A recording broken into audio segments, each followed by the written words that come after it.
Bocah perempuan tewas dalam karung di Pemalang, pelaku diduga tetangga sendiri.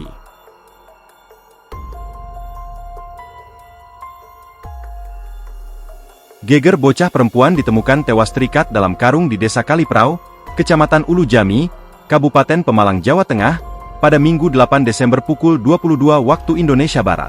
Sebelum ditemukan tewas dalam karung di dapur rumah sekaligus warung sembako, korban sempat dikabarkan hilang. Menurut informasi kakak korban, saat ia pulang dari pasar sekitar pukul 11 WIB siang adiknya tak ada di rumah dan kondisi rumah berantakan dan kasur di kamar korban basah. Keluarga mencari ke sanak saudara dan teman korban namun tak membuahkan hasil.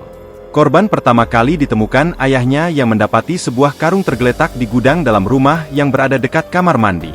Setelah dibuka ternyata dalam karung tersebut berisi putrinya dalam kondisi tewas dalam karung yang diikat sebuah tali.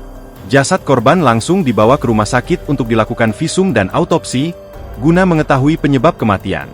Kapolsek Ulu Jami AKP Teguh Hadi Santoso dan Polres Pemalang sudah mengamankan seorang warga berinisial G yang masih tetangga korban.